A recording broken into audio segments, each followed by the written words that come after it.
ملي پیشنگاه گیرینگ ل دیاربکری بریو دیشه تماشاوانین هیجا وکی کو د حفکارین منش دیاربکری جی راگهاندن علاقه کبر فرحیه. ام در باسی دیاربکری ببین احمد کانی نویسکار اکادمیسین اولی کولینر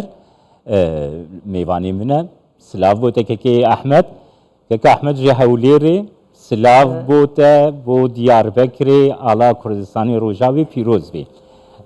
دەستپێکی دەتخوازم بزانبم دەستپێکی دەتخوازم بزانبم گرنگی ئاوێ پێشانگەهی چییە کەرەم کەکەکەیە بەێ کێک جەمال gelek spas ji bo ku îro roja ala Kurdistanê min jî ala xwe girt gelek ciwan jî li te tê gelek xweşikil te tê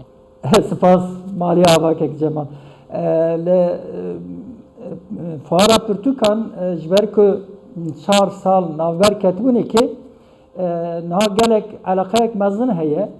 min bi rêveberê fuarê ra sohbetek kir min got bernameyekî me ya televizyonê heye ez dixwazim agahiyên dawên ji we bigirim wan jî got ku do yani 45,000 kes xwendevan ziyareta fuarê kirine lê îro hêviya wan zêdetir bû ji ber ku îro yekşeme bêtir eleqe hebû yani ez bawer dikim îro jî seriya 50,000 ziyaret bê kirinê ev ya tişkî dinê jî dixwazim li ser eleqeya xwendevana bibêjim bi taybetî bala me li ser xwendina Kurdî ye bi çend weşanxaneyê Kurdî re me sohbet kir li gorî agahî heta min hinkî wek xwest esprî bikim min got gelo bazar kesad e wek Ehmedê Xanî dibêje got na îja baş e got bazar germ e belê min bi xwe jî dixwest bizanibim keke Ehmed eleqa beramberî edebiyata Kurdî pirtûkên Kurdî çawa ye li pêşangehê باور بکە ez mesela bi salan e li ser edebiyata Kurdî em wek eleqekî zêde nîşan didin komên xwendinên edebiyata Kurdî em ava dikin mesela bi taybetî dom min çavderî kir hevalê me ku edebiyata Kurdî zêde bala wan serê me hema bêje piranî me ev dû dî yani eleqekî mezin heye ez belkî di nav wan da temenê wî ew e temenê wî ew be jî ciwan pir eleqe dikin keke Ehmed gelek cihê dilxweşî ye bêguman got eleqeyek mezin bû pirtûkên Kurdî hene yani min bala min kişand yani xelkekî zêde hebû gava got hevkara min Güler jî li pêşangehê bû yani pêşangehê wisa çawa alîkariyê dikin ji bo pêşxistina pirtûxaneya Kurdî bo pêşxistina em bêjin nivîskarên Kurd tu çawa dinirxîne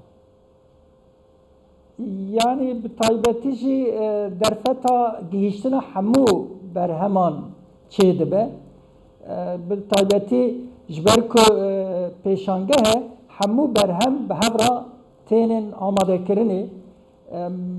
min bi xwe jî gelek berhemê ku min negîştibûme kê ev bû du roj e li ser hev bi hêsanî meriv digîje ji ber wî jî dêm ji ber ku hemû berhemên Kurdî têne pêşkêş kirin feyda wî pir çê dibe û herkes digîje wan berhemên Kurdî bi wê münasebetê ez dibêm faydakî pir baş digîjîne edebiyat û kitêbê Kurdî edebiyata Kurdî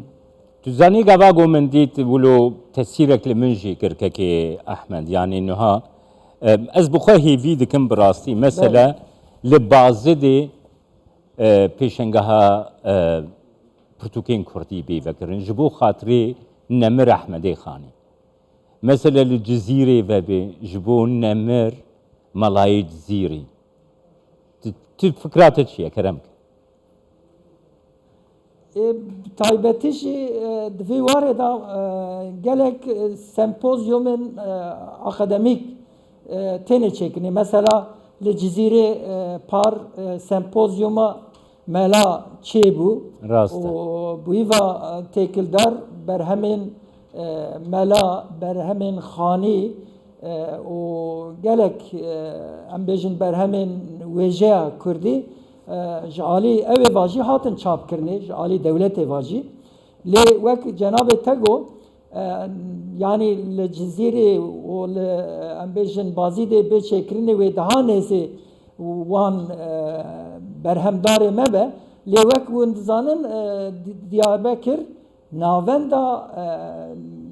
wêjeya Kurdî êdî weşanxaneyê Kurdî tev Diyarbekirê ne